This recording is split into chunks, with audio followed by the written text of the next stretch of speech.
زمین پر کوئی گری پڑی چیز مل جائے تو اس کا کیا شرعی حکم ہوتا ہے؟ دیکھیں اس کو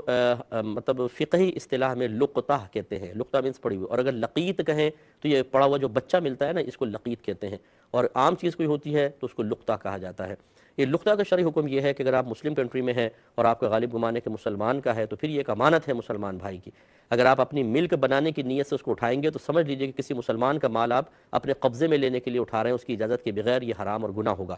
اور اگر آپ پہنچانے کی نیت رکھتے ہیں تو پھر ٹھیک ہے، آپ اٹھائیں، ثواب ملے گا۔ اٹھانے کے بعد جبکہ آپ کو پہنچانے کا ارادہ ہے تو پھر آپ کے اطراف میں جو اعلان کروانے کا طریقہ ہے اس طریقے سے اعلان کروائیں گے، اور اتنے عرصے تک اعلان کروانا واجب ہوگا یا ضروری ہوگا کہ آپ کو یقین ہو جائے کہ مالک اس مال کی تلاش سے مایوس ہو چکا ہے۔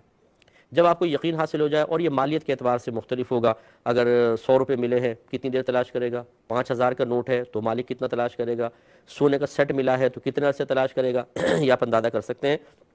جب آپ سمجھیں کہ اب مالک تلاش سے مایوس ہو چکا ہوگا، اتنے عرصے میں نے اعلان کیا ہے، وہ بھی مایوس ہو گیا، مجھے ملا نہیں، اب اگر آپ خود غریب ہیں تو خود رکھ لیں، ورنہ اس نامعلوم مالک کی طرف سے اس کو صدقہ کر دیا جائے۔ اور جتنے بھائی بہنوں نے ایسی چیزیں اٹھا کر اس کو اللہ تعالیٰ کی طرف سے غیبی امداد تصور کر کے مزے اٹھا لیے ہیں، وہ اللہ کی بارگاہ میں توبہ کریں، اس مال کا حساب کریں اور اتنا مال اللہ کی راہ میں صدقہ کر دیجیے گا۔